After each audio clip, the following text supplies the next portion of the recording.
Good afternoon, everyone. I'm Melanie Escher with the Arizona Telemedicine Program and the Southwest Telehealth Resource Center, and you are joining us today for Changing the Paradigm, Justice in Community Food Systems for Growers, Suppliers, and Consumers. This is part 3. So as I move forward here, those of you that are with the University of Arizona, in Tucson, the faculty residents, we have DEI credit for this session. There is the QR code that you can take a picture of, and there is the URL that I will put in the chat as soon as we're done. And I have another slide at the end with the same information. So I'm just going to continue moving forward, and we'll have this slide up again. And so this is part of our webinar series, Improving Access to Quality Medical Care. And it's brought to you today by Arizona Telemedicine Program, Southwest Telehealth Resource Center, National Reach Coalition, University of Arizona, Mellon Enid Zuckerman College of Public Health, and the Asian Media Access. We respectfully acknowledge the University of Arizona is on the land and territories of Indigenous peoples. Today, Arizona is home to 22 federally recognized tribes, with Tucson being home to the O'odham and the Yaqui. Committed to diversity and inclusion, the university strives to build sustainable relationships with sovereign Native nations and Indigenous communities through education offerings, partnerships, and community service. So again, welcome everybody. Couple of notes and tips here. When you joined, your phone or your computer microphone were muted. We have a Q&A in the chat function, so you're more than welcome to please use the chat function. That's also where I'll put the URL for the QR code for the DEI credit. But go ahead and please ask your questions in there. We'll have somebody monitoring that and that can ask with our presenters. This is being recorded and it will be posted on our website along with the National Reach Coalition website at a later time when everything has been processed. You can also check our website for upcoming webinars, which is at www.telemedicine.arizona. We do happen to have another in this series. The fourth in the series is going to be coming up on September 24th. So be sure to look forward to that. And once we get that registration up and live, I'll actually be sending out a link to everybody that has joined us today. So here's the other DEI credit QR code. And again, we will have a survey at the end. It'll actually populate in a URL in the background for you. And here's our panelists. I'm going to first introduce Charmaine Ruddock, who is with the National Reach Coalition. Charmaine. Thanks, Melanie. Welcome, everyone. As Melanie indicated, this is a third in our webinar series on food justice, changing the paradigm. But before we start, we must say thanks to our partners, Arizona Telemedicine Program, the Southwest Telehealth Resource Center, and the Mellon Enid Zuckerman College for Public Health. Without them and their support, we would not be able to do this webinar series. So amazing partners they've been to us. This year, the National Reach Coalition marks its 20th anniversary. We came out of the CDC REACH program back in 1999, when CDC first launched the REACH initiative. REACH grantees across the country decided that they needed to come together. And they decided that because there was clearly a need for us to be committed to ensuring that the communities of color are the ones that will lead the movement to change the paradigm from racial and ethnic inequities and injustice to equity and racial justice in all the social, economic, and political determinants of health. And so we are here today, this webinar series looking at food justice. We, as Melanie indicated, we started off this series in parts 1 and 2, sort of trying to identify the injustice in the community food system from the perspectives of African American communities, Latino, Asian American, and Native American communities. This part 3 builds on those earlier discussions. And here we want to start a conversation with our 3 panelists. And how do we change the paradigm from food injustice to food justice? food justice, um, as research will indicate, addresses multiple layers. The question of land ownership, agricultural practices, distribution of technology and resources, workers' rights, and the historical injustices communities of color have faced. Food justice is also, as many of those who are the advocates and workers and champions of it will indicate, it's closely intertwined with environmental justice and the movement around sustainability. The food justice movement actually views food access disparities as a systemic problem that is born out of structural racism and loss of community control of food. And it is determined that one has to confront the root causes of injustice in the food system in order to reclaim community self-determination and sovereignty over food production. And so I'm really excited with the three panelists that we have today. They will introduce themselves. But we have Alexis Guild from the Farm Workers Justice Effort. We have Ismail Samad, a social entrepreneur and food systems expert. And we have Camila Silva, who comes from the Community Health Center area of healthcare, and who will talk to us about what the Center for Community Health Innovations is doing in terms of improving health equity through access to nutritious foods. And with that, I am going to first ask Alexis to introduce herself, talk about the organization that she is currently with, the work she's doing around in this area, and why food justice is important. Alexis. Thank you, Charmaine, and thank you so much for inviting me to be part of this discussion today. Very important discussion. So I look forward to this discussion with all of you and with my fellow panelists. My name is Alexis Guild. I am the Vice President of Strategy and Programs at Farm Worker Justice. We are a national farm worker advocacy organization. We are based in DC.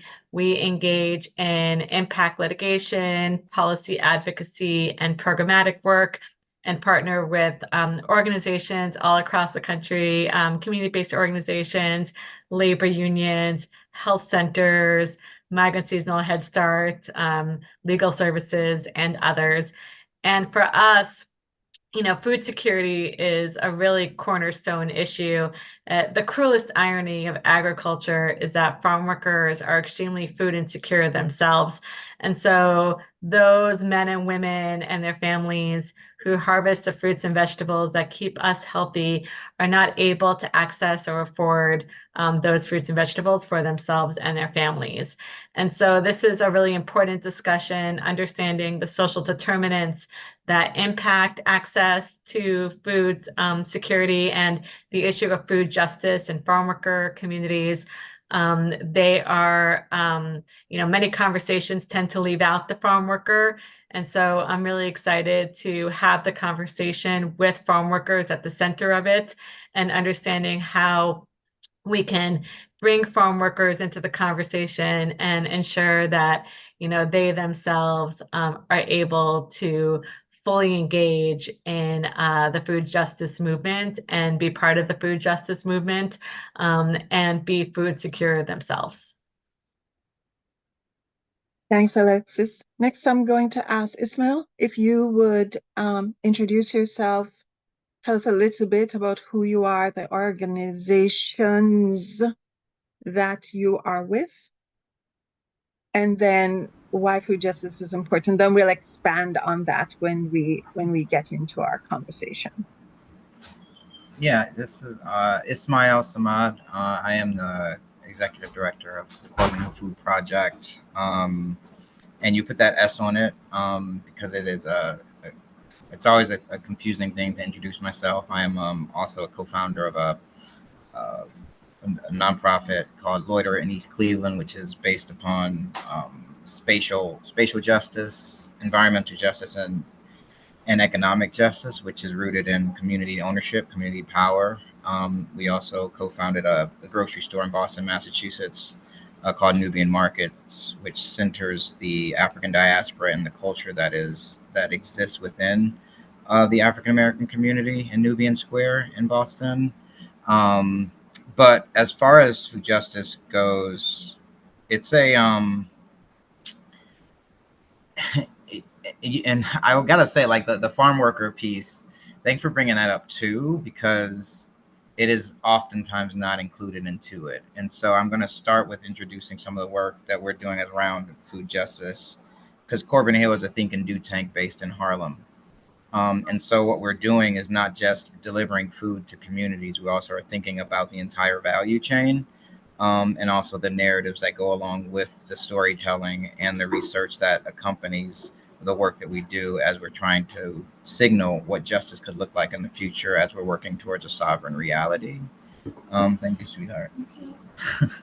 And then, but it's super important to bake that into the work from the beginning, because then we're not going to be able to have a clear transition into a transformation. What we will always be in reformative measures. And so what we always talk about are these political and social determinants from a research perspective. But if we don't invest into the alternative future, we're always are going to be discussing what's wrong, looking at some of these lagging indicators instead of the leading indicators, which is more around like what the future state could be if we invest into these future realities. So that's what Corbin Hill is. So we go by this whole thing of feeding the block, feeding the future, and feeding the movement. So that is, we work in the intersection between food access, justice, and sovereignty. And so knowing that food access is a part of our daily life, giving mutual aid, support to those around us, ensuring that we all can eat, but also looking at policy and also looking at investments into transformation. So that's what Corbin Hill is, and that's how we think about it. Thank you, Ismail. Camila? Hi, everyone. Pleasure to meet you today. My name is Camila Silva. I'm NAC's Deputy Director of Innovation. Why I'm here with you all today. So obviously, NAC, we serve our community health centers all around the nation. So over 1,400 health centers. But within NAC, we do have the Center for Community Health Innovation, and that's my wheelhouse. Before I jump into this, let me just tell you a little bit about my background. I'm actually not from here. I'm from Brazil, used to live in Mozambique, did work in Mali. So what I went to school was business, startups, social entrepreneurship. And I love to think about the systems of things and how we can make systems work. I think the reason why I was invited for here today is NAC last year launched, as part of the Innovation Center, NAC's Innovation Incubator, which really it is an opportunity for health centers who are dealing with the side effects of patients being food insecure that are coming in. So giving them an opportunity to design a solution that fits their community. That's one thing that throughout my work has always been very important, is I cannot sit in my Bethesda office and tell communities what they need. I need to be able to empower communities to do what they need to do for their patients, for their communities. And that's what we're seeking to do with the Innovation Incubator. So this year, the incubator is focused on food as medicine, and we have 8 amazing health centers across the nation that are going through a process where we did provide seed funding, and now they're walking through 7 months to design solutions that fit their communities. So their communities are very different, and their food needs are very different. But we also, to Ismail's point, we also try to implement the vital conditions framework. So it's not looking at just the here and now and trying to patch that gap that we're seeing, but how can we build a system that will prevent future patients from being food insecure as well. So pleasure to be here with you all today, and looking forward to a great conversation with the panelists. Thank you, Camila. Again, thank you and welcome to our panelists. As you can hear from their introduction, we can anticipate a really robust conversation happening. Many years ago, I read a book. It's called I Dream a World. And so I'm going to use that as a jumping off point to ask you all to share with us what a world of food justice will look like. And I'm actually going to pick up on something you just said, Camila, when you talked about empowering communities. So in Dreaming a World, let's first talk about what empowered communities will look like to change the paradigm and let there be real food justice. Camila, you want to start us off? Empowered communities. Dream a world for us. For me, and this is something that I'm a little bit passionate about, so please refrain me if I'm going off on a tangent. But for me, this is important not only when we talk about the environment here in the US, but for me, it's a global issue. What I would love to see is that we don't have to go to other cities, to other communities to get our basic needs met. So that means we don't have to get food from 5 towns over, but that we are being able to go across the street and be able to get access to that.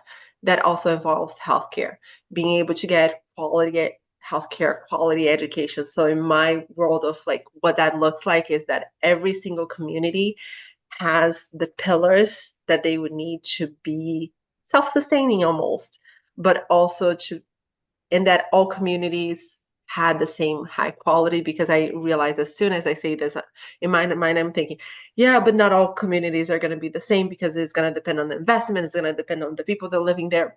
So when I say this is truly the same level of high quality education, high quality resources, food for all of them. At least that's my like dream world, my utopia, basically. Can I push you a little bit before I move on to the other panelists and say, when you talk about an empowered community, what does an empowered community look like in order to change the paradigm and make food justice a reality? I think it's a community that is able to make their own decisions.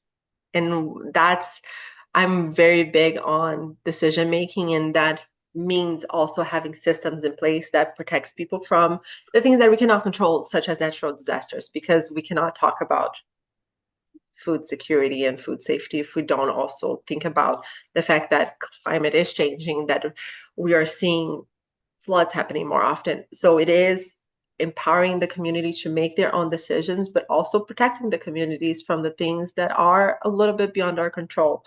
One of the things that I personally love, it's my favorite book recommendation, and I know, Charmaine, when we talked yesterday, we might have a few students, so this is my one recommendation. If you can read a book, read this, absorb it, and implement it. It's called Anti-Fragile. It is the idea that when we talk about fragility, a fragile community, we often think that the opposite is a robust community, but it's not necessarily a community that is immune to shocks, but truly a community that can take the shocks and become better because of it. That is the idea of anti-fragility. So when I think about an empowered community, that is what I think. It's making sure that we're giving the tools to the community so that way that the shocks will happen, but they can be stronger because of it, and they're empowered to make their own decisions. Thank you, Camila. Ismail, dream a world for us around an empowered communities, and you have such a wide range of experiences because you've been working in multiple communities, rural, urban, and in between. Yeah. So to be able to dream, you have to be able to have the right to dream, right? So I think the first would be I just think that there are people who are already privileged to be able to dream a world. And so I think it's shifting that power dynamic first, because the world that is being dreamed up, um, to Camilla's point, is not in our control. And so acknowledging that right from the beginning is the way to even, contemplate or even begin to contemplate, right? That it's possible, because we are all coming into like this work at different, on this sort of continuum. So some people are just beginning to think about it. Some people have thought about it and iterated, like myself, has done a lot of different things. And I'm like, oh, cool. I don't know, rural versus urban. How do you connect these dots? So I think it's really being able to enter into a very radically pragmatic conversation about the realities that we all are in.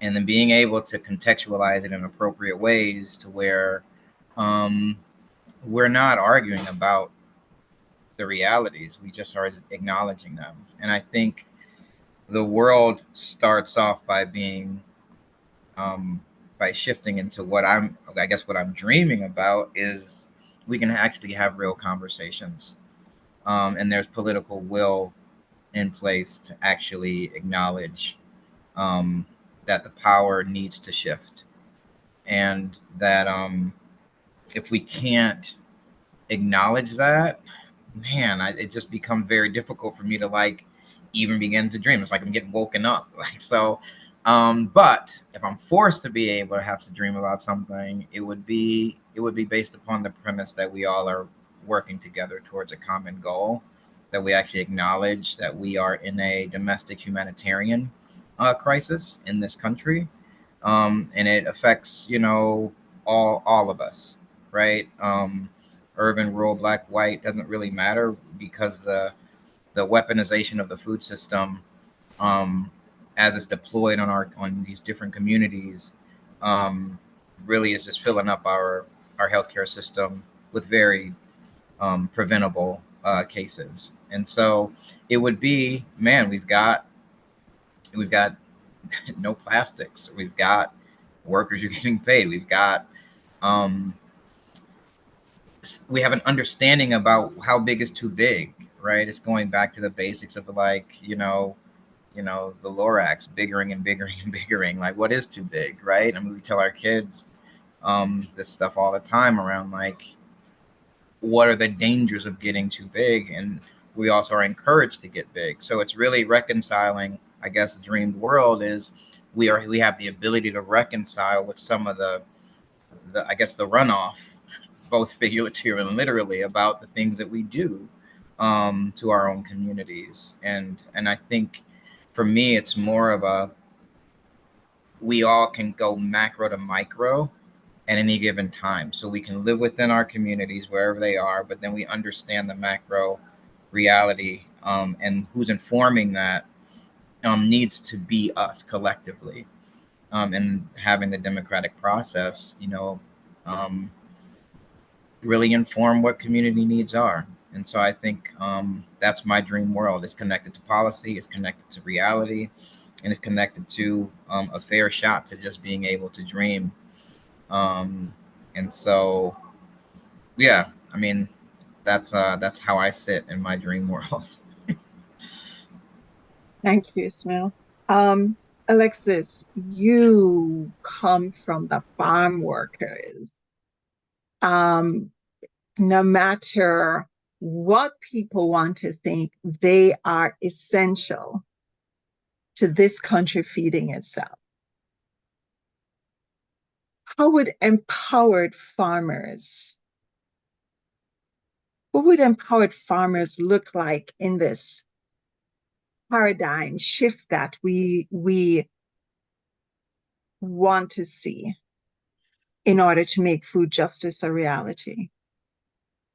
Well, I think echoing what Ismail and Camila shared, I think shifting the power dynamic, certainly, farm workers tend to be overlooked and ignored, and they don't tend to be part of the conversations because of the power dynamic, because many farm workers are undocumented. because farm workers are disenfranchised. They lack wages, they lack access to resources, they even lack control over their working conditions. Farm workers are exempt from many of the labor regulations and protections of other workers. So when we think about just, general like workers' compensation, not all farm workers have access to workers' compensation. It depends on the state. So, farm workers are overlooked and they're seen as kind of a cog in the system. And I think, really understanding the real value and contributions of farm workers. And I am not a farm worker myself. I have never been a farm worker. I work in an organization that seeks to empower farm workers. We do that through partnering with community-based organizations. And I think really shifting that power to the communities, ensuring that workers are engaged in policy conversations, that they're engaged in workplace conversations, that they are able to have a say over their working environment, that if it's too hot outside, that they don't feel fearful about, continuing to work. They don't feel fearful about taking a break and drinking some water and seeking shade because they worry about consequences related to wages, consequences related to employer retaliation, consequences related to, potential deportation. So, being able to assert their rights, just as simple as being able to assert their rights in the workplace, of which in an ideal world, farm workers would have the same rights as every other worker in this country. And they would have a path to citizenship, and they would be able to access resources, health resources, food resources without fear. And really, they are already engaged in our communities, really, ensuring that they can continue that engagement. Workers. I think there's this idea that, farm workers are exploited. Yes, farm workers are exploited, no question. But there's also a lot of pride in farm work. And when you talk to farm workers, they are so proud of the work that they do, of their contributions to our economy, contributions to the communities in which they live. And there's a lot of pride, and some of them really enjoy doing farm work. So I think also shifting the narrative and not just seeing farm workers as victims of an exploitative system, which they certainly are, but not just having the narrative in that direction, talking about the positive contributions and talking about, how farm workers have a lot of pride and dignity in the work that they do. Thanks, Alexis. So Alexis, when Ismail was talking a while ago, he and you also mentioned shifting the power, but Ishmael said radical pragmatism. Is it pragmatic to think about farm workers shifting power? It can be. If there's a political will, I think there certainly can be. So can you talk to us a little bit about what that would entail as far as your thoughts? I think it would entail providing a path to citizenship for undocumented workers. I think it would entail ensuring that farm workers have the same rights as other workers. So overtime, workers' compensation, minimum wage. So farm workers, of course, are able to access minimum wage, federal minimum wage. But in most states, state minimum wage is higher than federal minimum wage. Farm workers are not necessarily covered under state minimum wage. It varies from state to state. So there are states where farm workers only make the federal minimum wage and other workers make the state minimum wage, which is much higher. Pushing back on the narrative that, you know, farmers can't afford to pay their workers. Because that's a narrative that is often discussed. And yes, we understand agriculture, you know, there are margins and we understand that, but farm workers deserve to be paid a living wage, and you know, they should not have to, you know, suffer you know, subpar wages. So I think, you know, I think having those pieces in place, ensuring the protections are in place, and that workers feel comfortable asserting those rights, which come down to immigration status. Because immigration status, and that includes undocumented workers and H-2A workers who are workers in the US on temporary agricultural work visas, tied to their employer.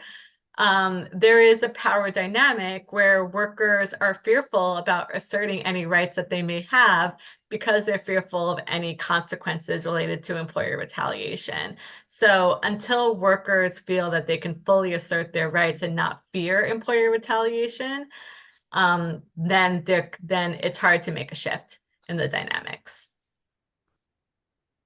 Thank you. I want to throw to a question, and whoever wants to kick it off, please do so. What are the structural factors that will need to be considered in order to get us on the road to food justice? I just want to name that, man. They were just mentioned. Some of them were just mentioned, right? The structural things that are in place, and it's always super sobering to hear that side of the equation, you know, on the farm worker side, because and as many times as you hear, especially when you're in the work, you're like, oh, as many times you hear that that's exactly what's going on, and this is like what is allowed to happen, and you're part of the system, it becomes I guess one of the structural things is like we as a society are complacent, right, and complicit. So that's structural, and that's design structure, right, to make sure that we do not have the actual the power, right, to actually change things that we morally disagree with, right, and so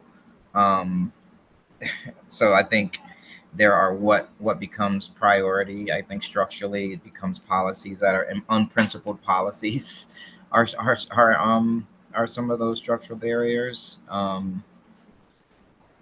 And yeah, like, and I always put it on like us, like what more can we do? Like some of the stuff I mentioned before, like I think for me, aside from the sort of political stuff, it's like, what is inertia how much inertia exists within our communities that just allows us to continually to like ignore it. And like, as I mentioned, like the fear of speaking out, the fear of actually kind of demanding change.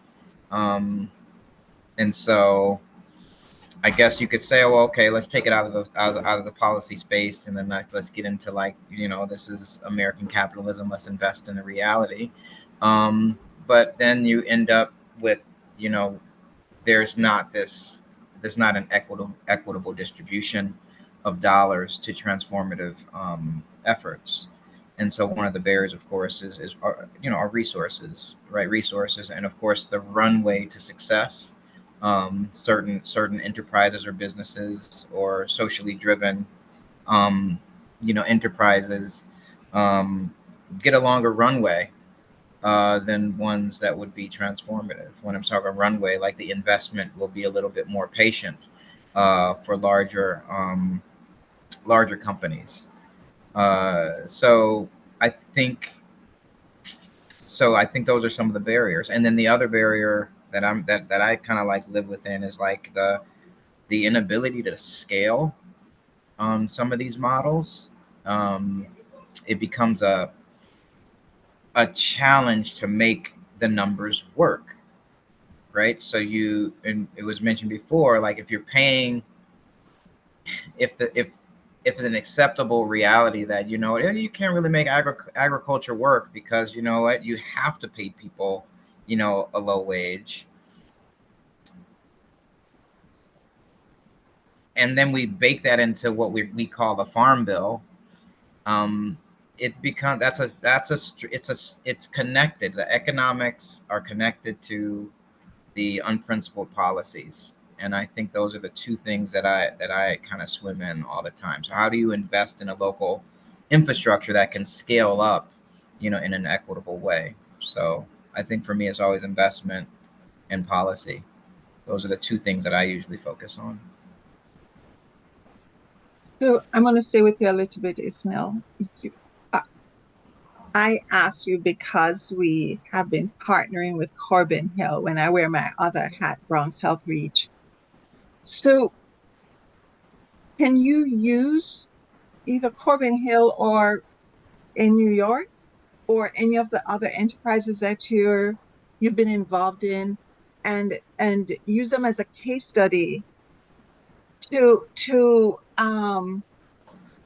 get us inside how you and the folks you are partnering with, the folks within Corbin Hill or any of your other enterprises, because you're not trying to do business as usual.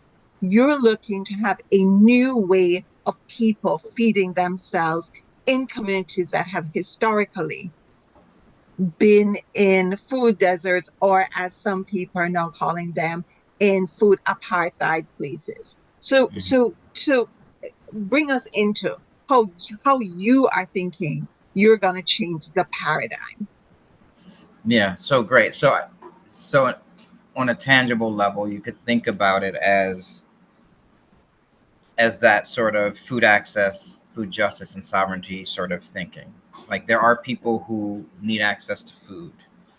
And how do people currently in our communities, in habitually excluded communities, get food?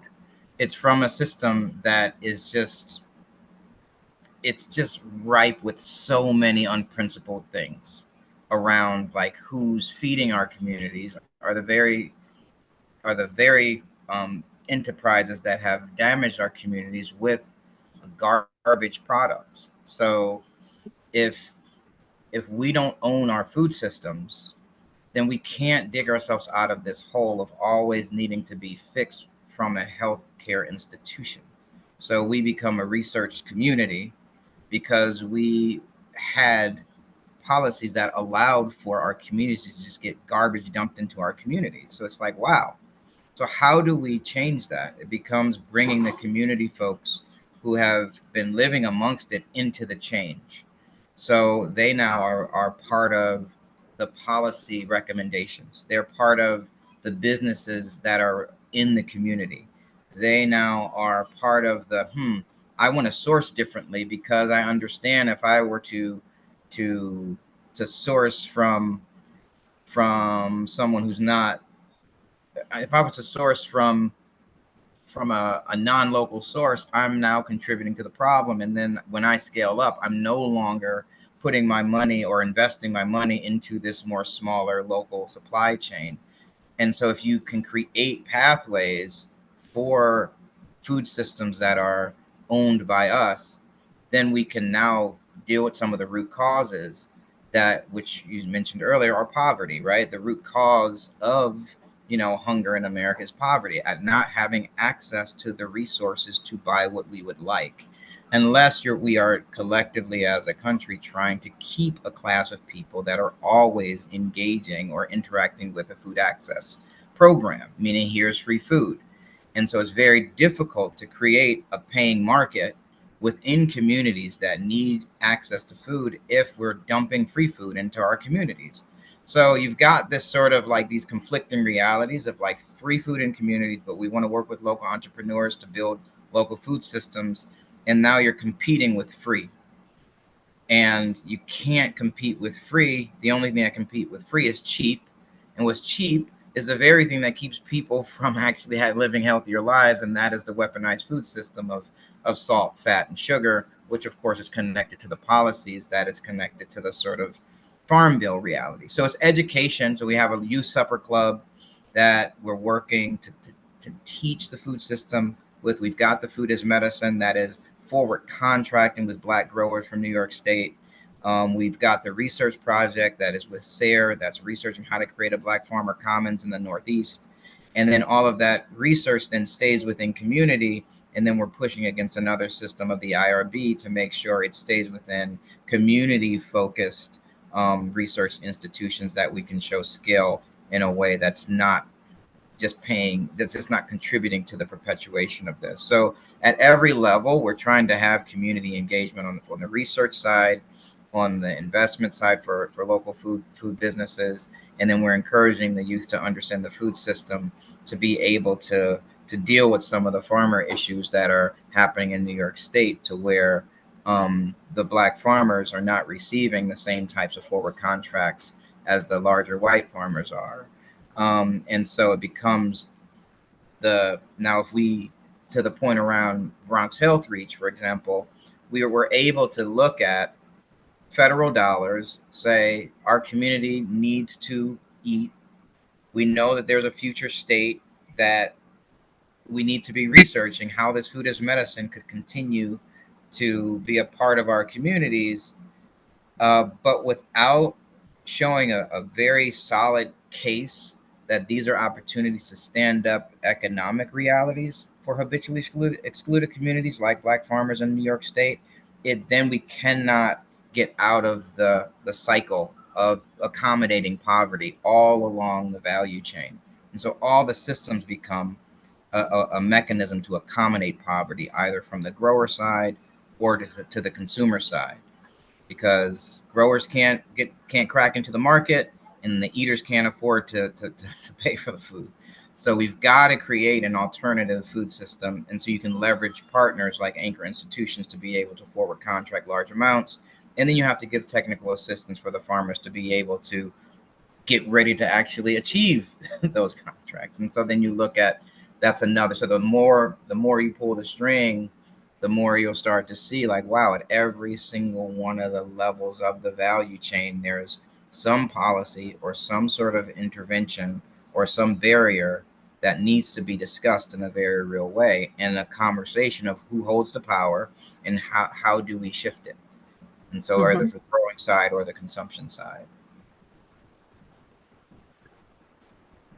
So, Camila, I want to pull you into this conversation because you heard Ismail mention a number of times food as medicine. And I think of the agency you come from, it's community health centers. What's the role of community health centers in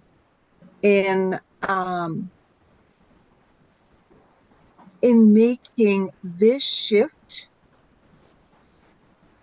to encourage to have an impact in all areas? Because given the work that Bronx Health Reach, that hat I'm wearing, and the partnering with Corbin Hill, it's about getting patients to eat healthier, right?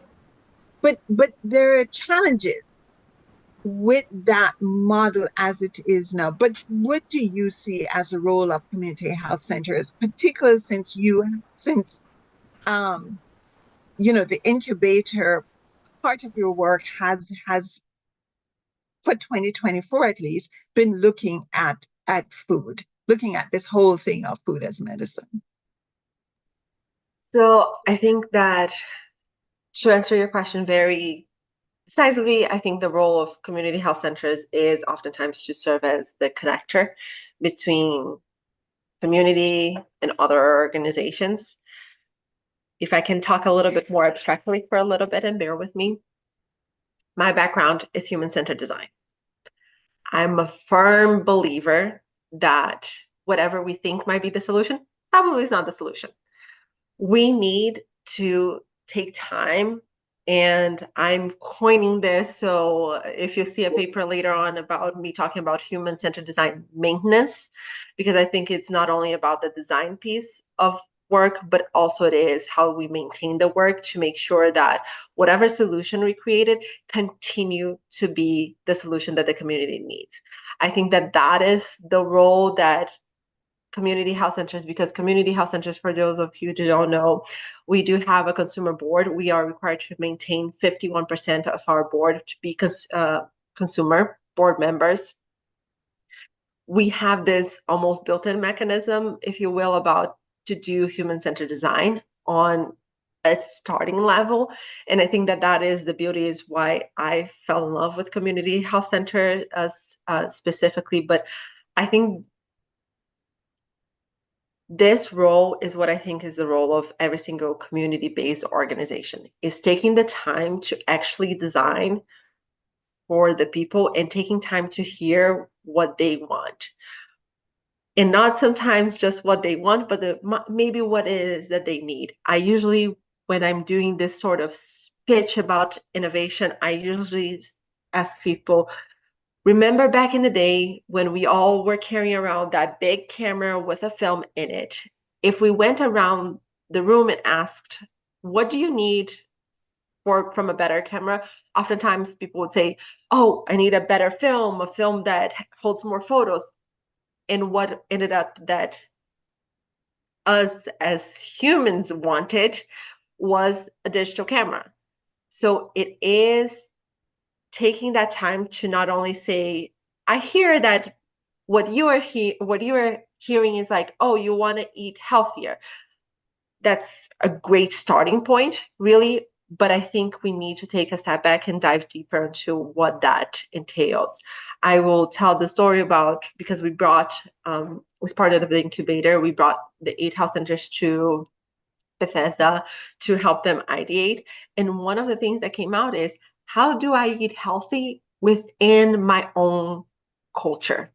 Coming from Brazil, I cannot tell you how many times I go into the supermarket and I'm like, okay, so how do I do this? How do I balance my culture, the things that are important for me, to eating healthy, to what is available in the supermarket? And I'm very privileged to be able to afford different things, but the reality is we need to listen. First and foremost, we need to listen.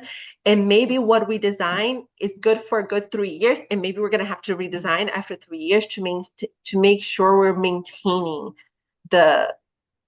a design that our communities need. And I think it goes back to what Ismael was saying and what Alexis was saying. We need to empower the community to tell us what they need, and we need to not impose on them what we believe they need. We need to be able to listen and empower them and make sure we're lifting up those voices as well. Because as Ismael was talking about this system is only possible because of each one of us as well. I'm very big believer in, but we need to do what we need to do to make sure we're creating a different system. And that is very much lifting up the voices of those impacted by it. Thank you. Alexis, I saw you nodding as Camila was talking. I don't know if you wanted to add anything, share your thoughts, as you seem to be nodding quite vigorously. Yes, because I think that she is absolutely correct. Especially when you were talking about foods that are appropriate for the community. And sometimes there's a one-size-fits-all approach, but that doesn't work. And I'm sure, Ismael, given your work with Nubian markets, you certainly kind of understand, and I'm sure, I would imagine that's the mission of this supermarket. It's part of the challenge is, in rural communities where farm workers are, there's not access really to grocery stores. They tend to live in food deserts. But like food banks, if they go to food banks, if they have access to food banks, they don't have necessarily the culturally appropriate foods for the communities that they're serving. And they also don't tend to communicate with the communities in the languages that the communities actually speak. And so that creates a disconnect between the community and the resources in the community that are there to provide food, provide healthcare, provide, other types of services. We do a lot of work with migrant health centers. The migrant health centers are health centers that serve farm workers specifically. They are really wonderful in the sense of like they're really at the forefront of doing outreach, community outreach, bringing healthcare to the workers through mobile clinics, having promotores de salud, community health workers on staff, in order to provide education to workers and families and community members. But the real challenge is you can say, oh yeah, like you have diabetes, you should buy this or do XYZ. Do they have refrigeration? They may not. Do they have access to the fruits and vegetables? Maybe not. Does a food bank have the kinds of fruits and vegetables and food that they're familiar with? Maybe not. Do they know how to, they know best. As Camila said, the communities know best what they need. And so I think it's really centering the needs of the communities and ensuring that they are engaged in the conversations at the local level, at the state level, at the national level, when we talk about these policies and then actually implement the policies. Thank you. So before I go on to a question that I want to pose to each of you, does anyone want to pose a question to their fellow panelist?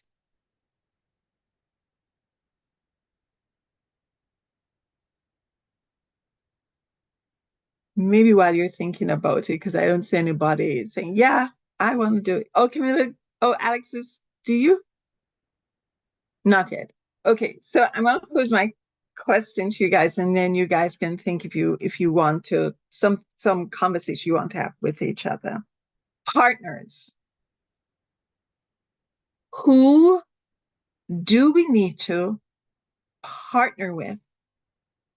Because we're talking about communities who,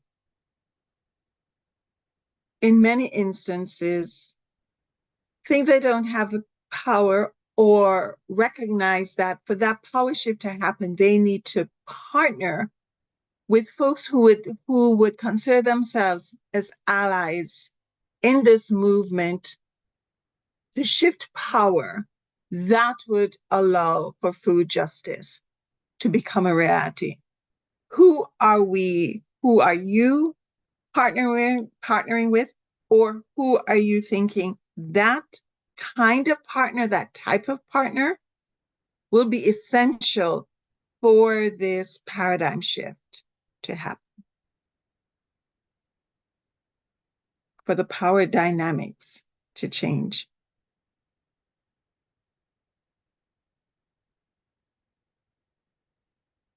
Have I stymied our panelists? So I can go.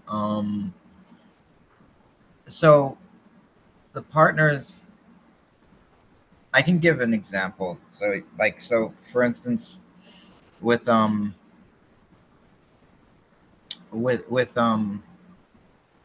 Medical Center, for example, Boston Medical Center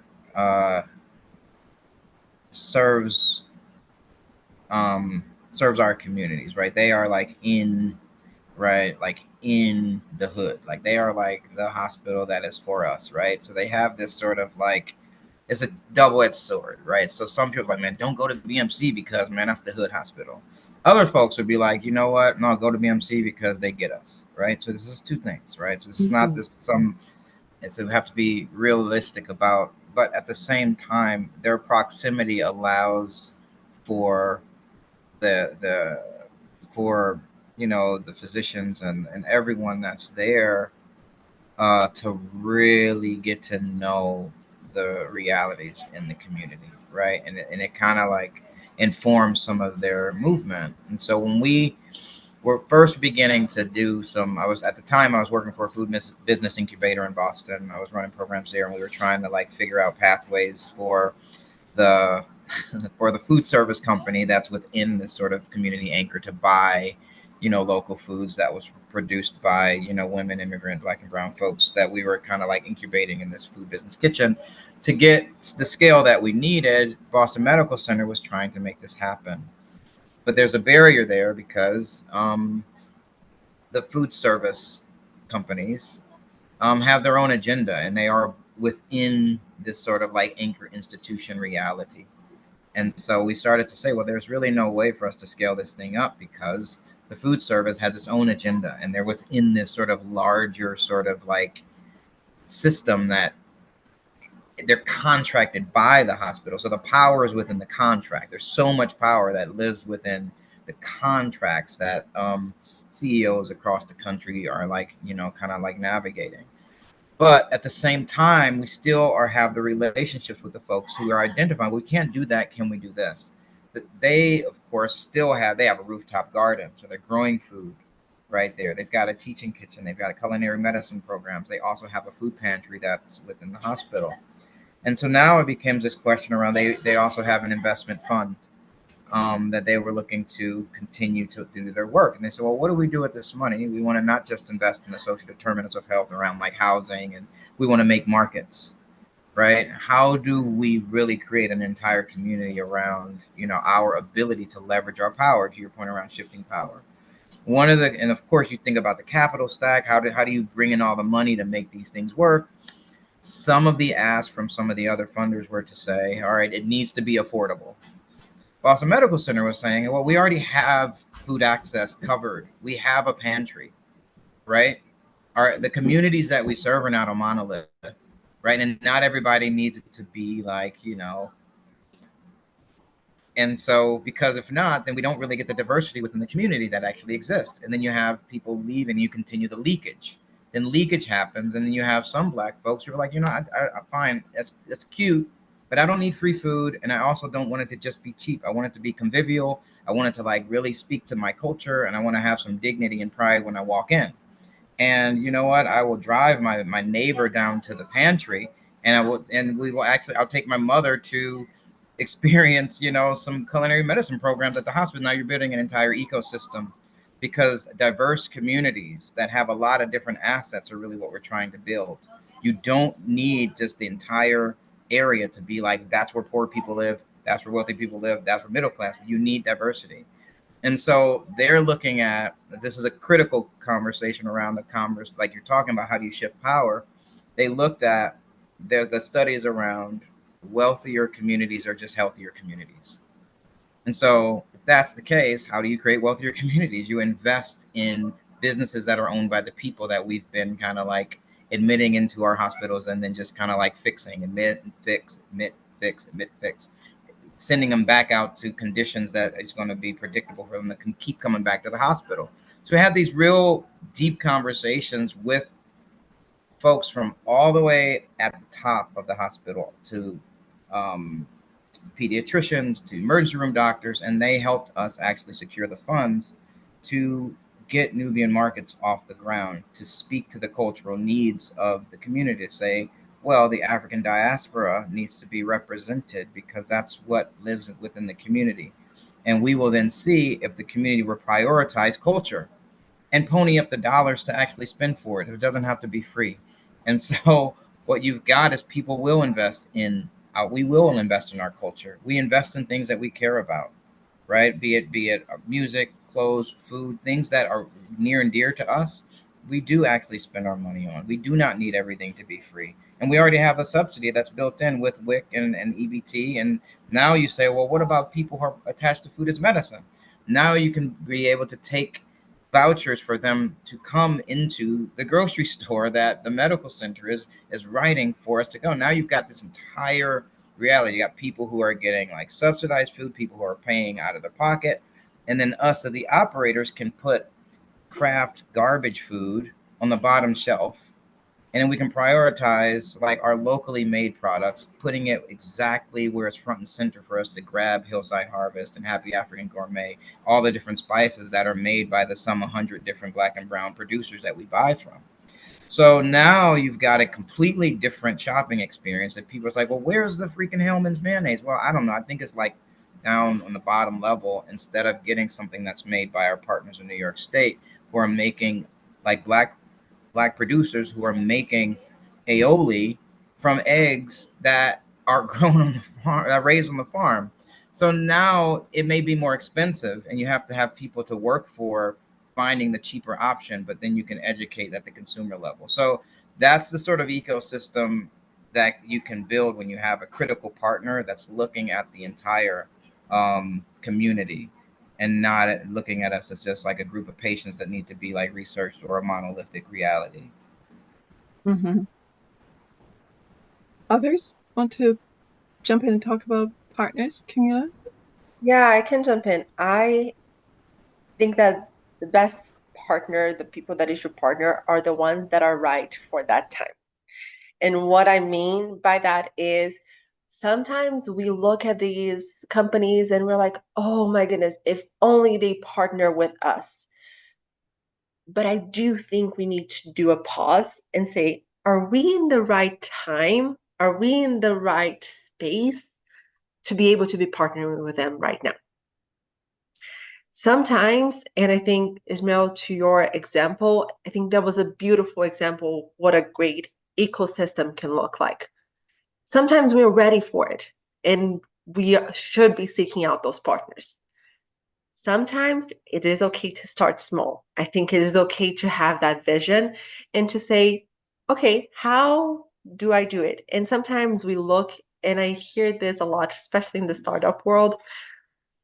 Oh, if only that one company looks at me, it's only that one company. But there's so much power as well in partnering with smaller companies that are equally committed to the mission as you are. We don't have to solve everything. It's something that it's impossible for any one company, unless you're Amazon, to solve everything all at once. And even if it is Amazon, they're probably going to run out of money at some point because the challenges that we're talking about are complex. We cannot expect simple solutions to solve complex, systematic challenges that have been exacerbated by years and years and years. What we can do is do our best to move us forward a little bit. So that is one thing that I'm very big on is, as people were trying to look into their partnerships, make an assessment of what do you need in that partnership? What do you need for in a partner? What are you trying to move forward? What are your must-haves? What are your good-to-haves? And what are things that for you are just simply non-negotiable? Because as you look into partnerships, I think it's very easy to be persuaded by shiny objects, especially if they're knocking on your door and they're like, oh, we want to partner with you. But I do think our organizations, our community-based organizations, and the organizations that are deeply focused on the mission that they serve and on the population that they serve, they have something invaluable, which is that community trust.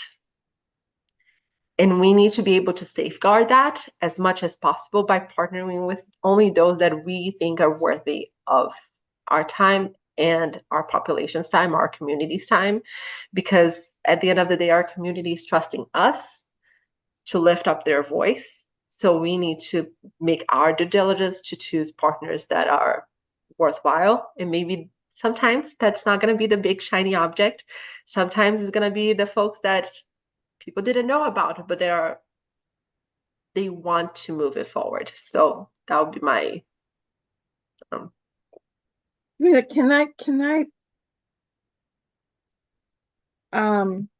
ask you to go a little bit more? So you said make an assessment of what you need in a particular partner at a particular time.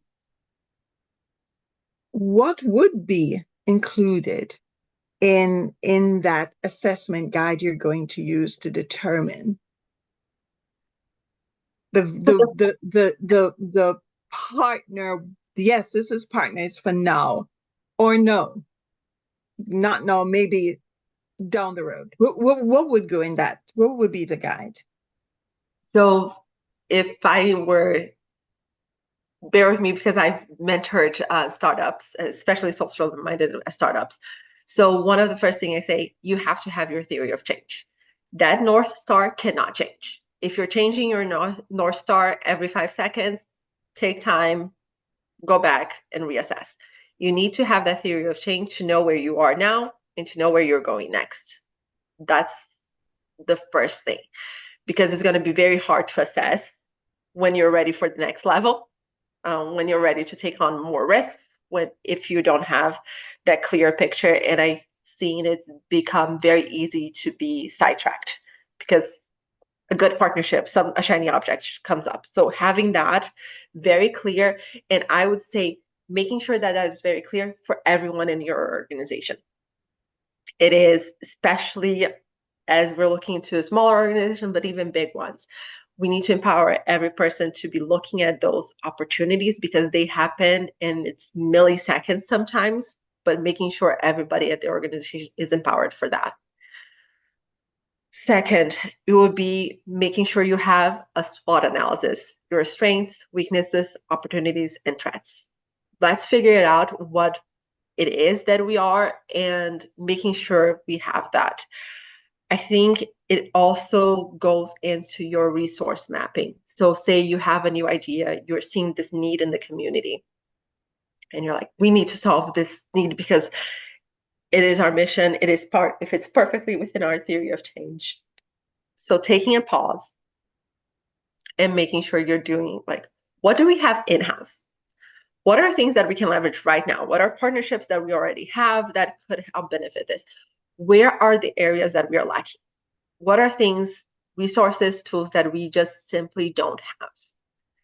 And then, because if you're socially minded, we're going to have a mission, you're going to have a vision, it then becomes a little bit easier to say, great, we want to develop an app. So say this is like you have everything built out and you think that your population has been really asking for an app that will help them make more healthier decisions.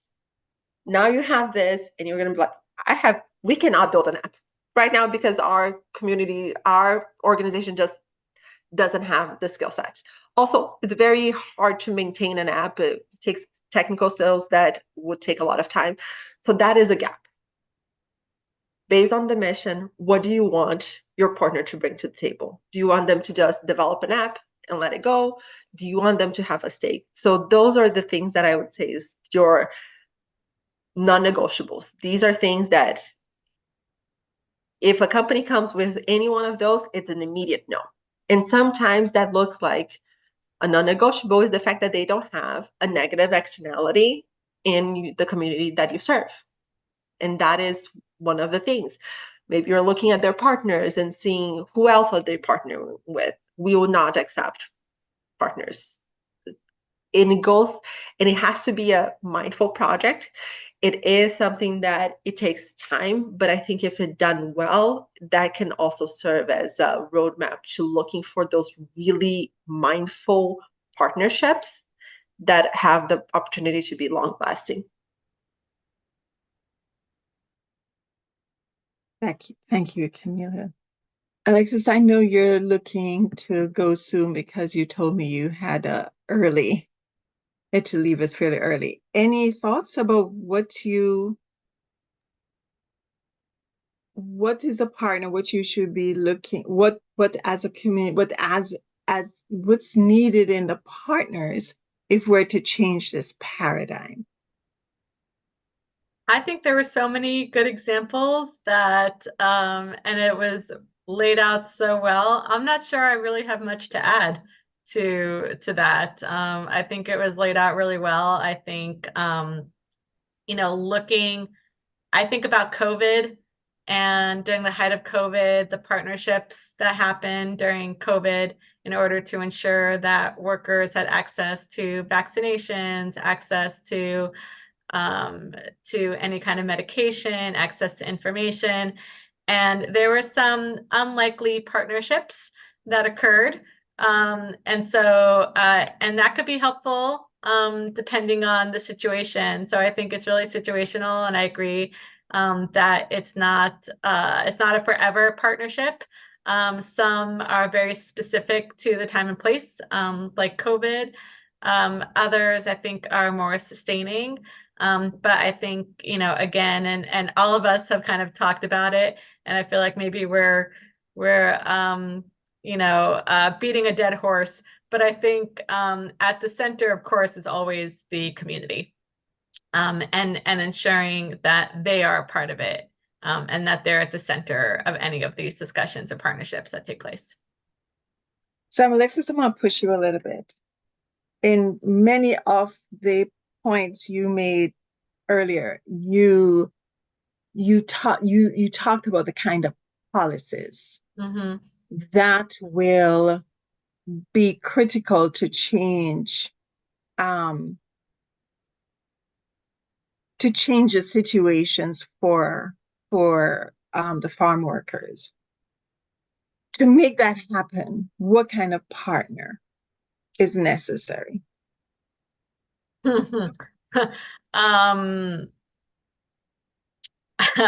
It's hard to say. I mean, really, the grower lobby is extremely strong, and the agribusiness lobby is extremely strong, and I think it's really hard to have any meaningful change if there is opposition from agribusiness. However, I don't think we should compromise necessarily. I mean, compromise is important. And when it comes to pragmatically getting policy accomplished, compromise is necessary, but compromise up to a point. And I think, it's okay to compromise. It's important to compromise, but you can't compromise everything away. And so I think it's that balance. And I think it's understanding you won't get everything, but there is compromise available. And so working towards that compromise, but not compromising so much that you lose kind of the essential win of the policy. I know that's very abstract, but I think that's as eloquently as I can state it. For the two groups that you mentioned, Alexis, the grower lobby and the agri-producers lobby, as you were talking, I thought, well, who would counter that?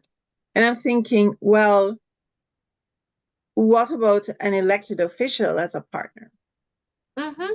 Yes, and there are great elected officials who have been really strong advocates for workers.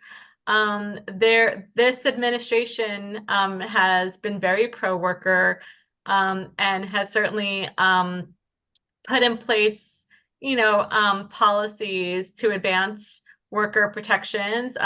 One example being the heat regulation that OSHA recently published as a proposed regulation, which has been something that, advocates have been working towards for decades.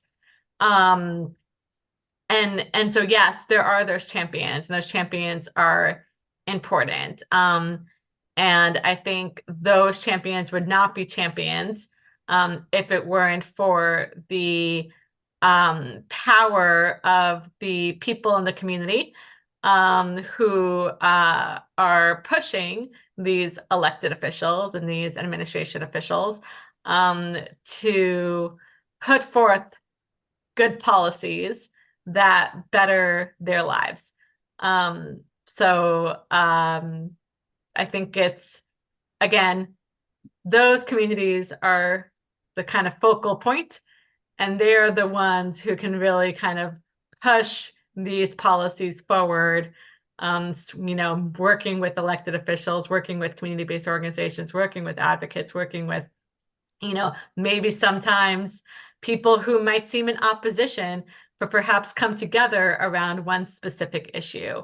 So there can be strange bedfellows in politics, as we have seen. And as we have seen, the recent 3.5 years of the current Biden administration has shown that, right?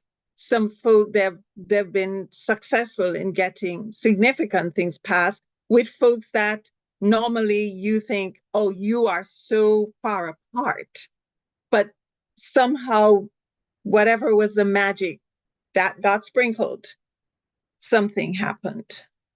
Yeah. Absolutely. And sometimes you can't go for the big win. Sometimes you have to go for a small win. And you have to kind of just focus in on one specific thing that you can push forward. In the farm worker world, change is slow. Change is very slow. And if you have seen Harvest of Shame, which is a very famous, Murrow documentary from the 1960s, conditions haven't really changed that much from that documentary, unfortunately. Farm workers didn't actually earn minimum wage until the 70s. So it's a long road, and change comes very incrementally. But those increments are important.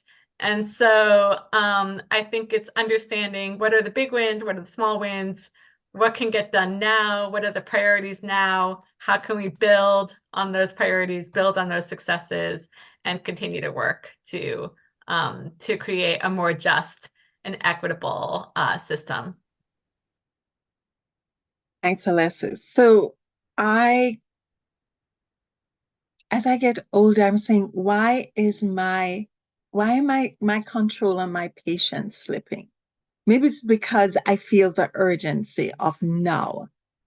So I want to ask Camila and Ismail to weigh in. What timeline are we going to be struggling with food justice and changing that paradigm for the rest of our natural lives and maybe our children's natural lives?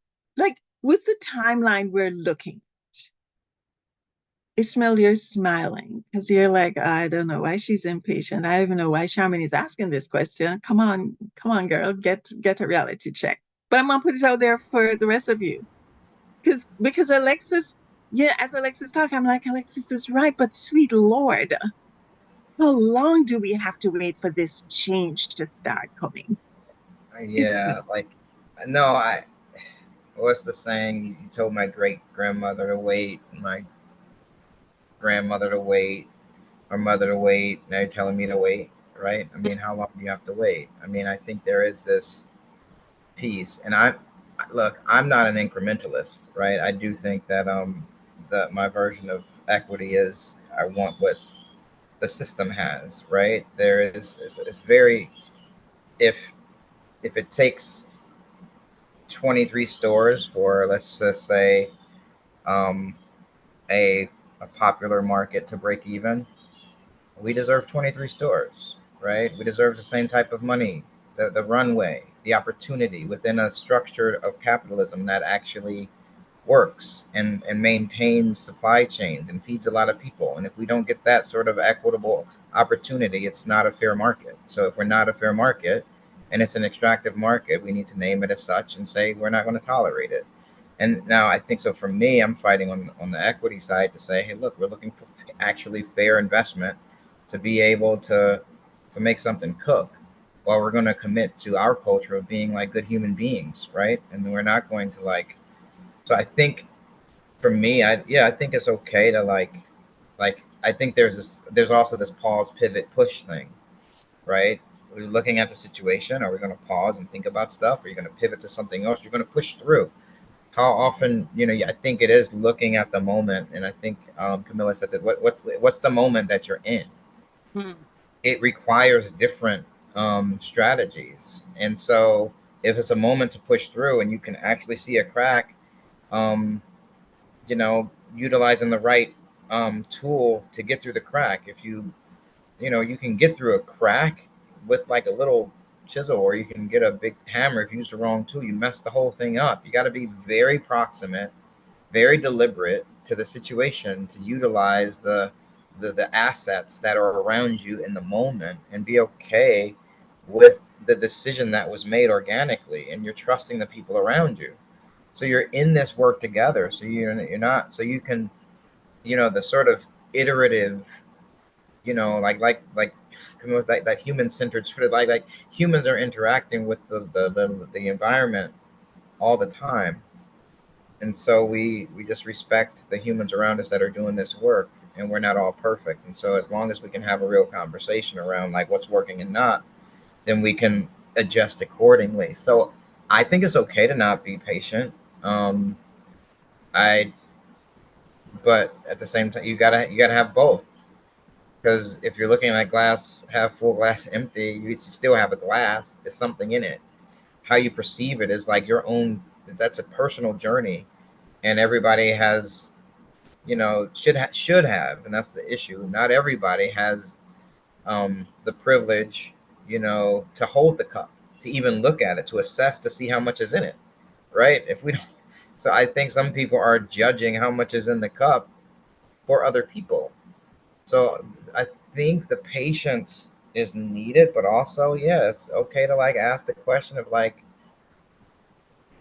when, like, but with action. So that's how me, like, I can go between like being super frustrated about the situation to actually like building something with friends that I want to work with. But if I think it's boils down to the partners, the company you keep, to keep you honest. So I think it's never either or. It's like what's happening now. Like, so that's how I look at it. And I'm younger than you too, right? And so you've Yes. been you've been at it longer. So And you I'm might, getting, and that's why my impatience, that maybe I'm so sick and tired of being patient. Yeah. Camilla, what do you think? Yeah, and I think to the last point of like having both, because there's gonna be times where we're gonna need to push. There's gonna be times that we're gonna need to wait, and somehow we need to have the wisdom to be able to discern it. And we're not always gonna get it right. I think I don't know what the future is going to hold. That is, and if you go to any conversation where the person is telling you, yes, in the next 5 years, this is going to happen, walk out, please. There's no way anyone can know what is going to happen. Even the best AI models are not going to know what is going to happen in the next 5 years. What we can do is, one, empower the people that are doing the work to be on the lookout for little inklings, for little opportunities that might present themselves, because we don't know when that big push that is, and this goes for, I think, any social change issue. We don't know when that little spark, if we just give it enough fuel, might become the thing that changes it all. We don't know that, but we all need to be on the lookout for that, to be able to leverage it and to be able to jump into action when it happens. I think the other thing, because we don't know what the future is going to hold, and I would be doing everyone a disservice to say how long would it take to make change, is to make sure we're also passing down the information. I think there is so much power in the history that led us to where we are. Only when we pay attention to the history, to the lessons learned, we can do better in the future. So I think there's also this piece of making sure, and it's not just the people affected by it. I think it's making sure everyone knows. Everyone knows and everyone understands, to what Alexis was saying in the beginning, how farm workers are affected and can be empowered, and how this double-sided coin, we need to be able to tell the story of, yes, this happened, but look what amazing things can happen if things become different.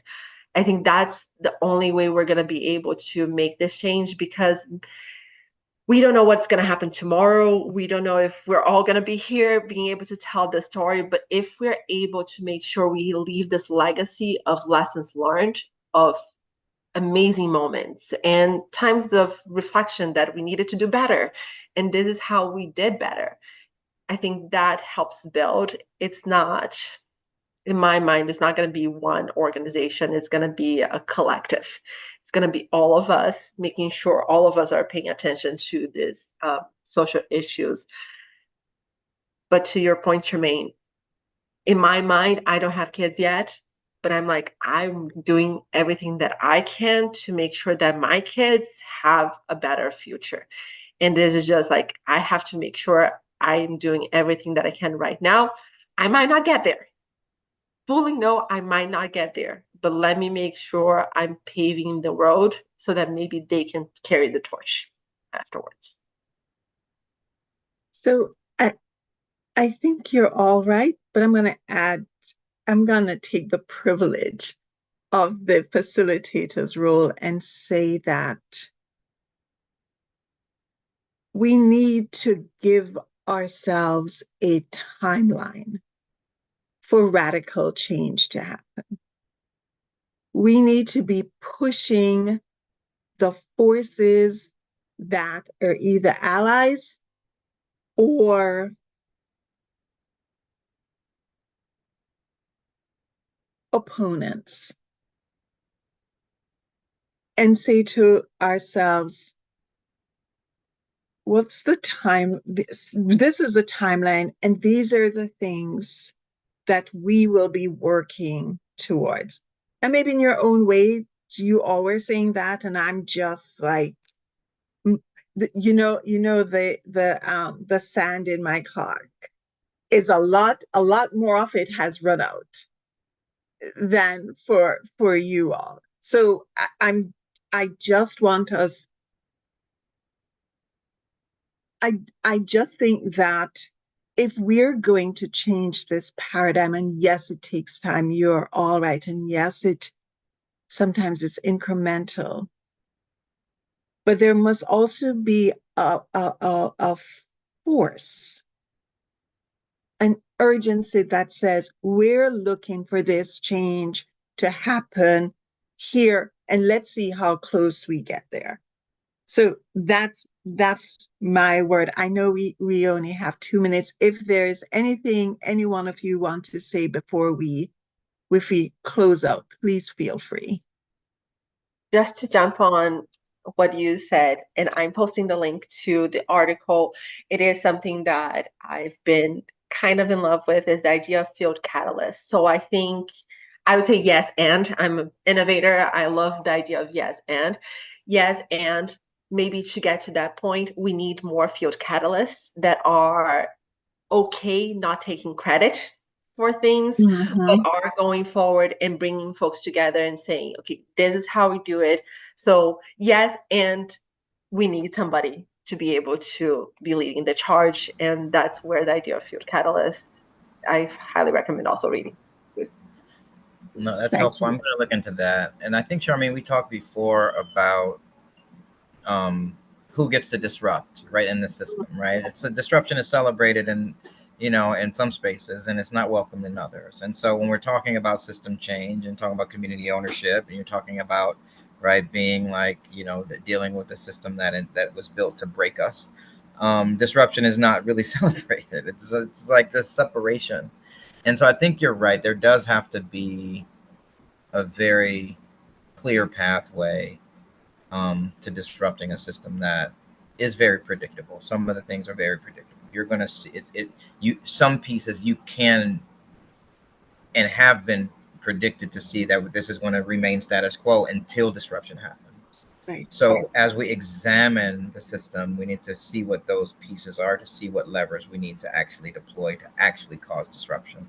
So those sort of catalysts can actually see an opportunity to be the innovators to actually move into that new world. If not, we just all end up complicit on this boat to, colonization and, oppression. So. Yes, ma'am. Alexis, if you wanted to add anything, whether it's on this or anything else. No.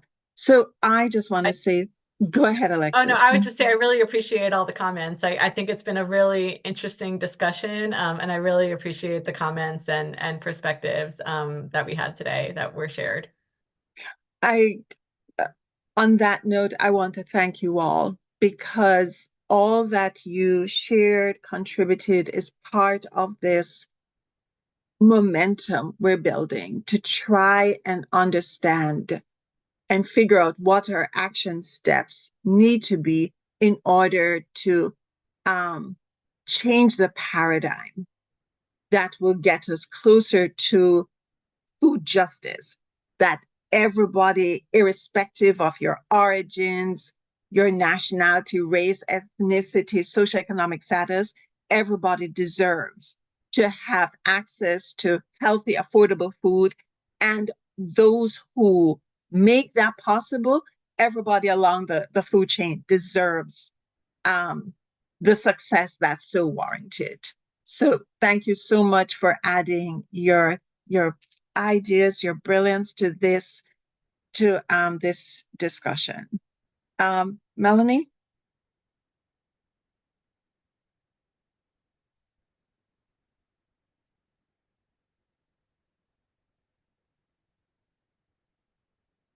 I know Melanie usually comes back, reminds people. She may have stepped away, so I'm going to take it up. Melanie usually reminds us to, thank you, Angie, to fill out the survey in the presentation, in the PowerPoint that she had when she first started. Chris, can you bring up that thing quickly? Oh, there you go, Melanie. Hi there. Hi. Yes, sorry, I was on another call. So yes, we're talking about our next session that's coming up. And the survey that usually remind people, Yes. Melanie. So the evaluation should be popped up behind your screen. And I will also send it out in a thank you email to everybody that joined us today. And remember, our next session is September 24th. Right. And once that registration is up and alive, we will get that out to everybody that has attended today or registered. And looks like we have another series coming up in the fall. More information to come on that in the future. Yes, we definitely do. So again, panelists, thank you all. Those who attended, thank you for being part of this conversation as you listened into this really great panel of folks share their thoughts and ideas about how we change that paradigm, how we shift it. Melanie and Chris, as always, thank you. You make this possible, and we appreciate all your help with this. And also thank you to the other NRC board members who are doing amazing work, making these things happen. And a special thank you to Michael Johnson, who is really working very hard behind the scenes for all of this. So thank you all. Have a great rest of the summer. We will see you back September 24th when we have the fourth, and we think the last of this webinar series. We originally thought it was going to be 2, but we had so much information to talk about. I know. 3, and then we went to 4. It's been an absolute pleasure working with the NRC and all of our presenters and hearing these stories and hearing what's going on. It's awesome. I really appreciate it. So thank you everybody for joining us. Thank you all. Take care of yourselves. Bye. Bye.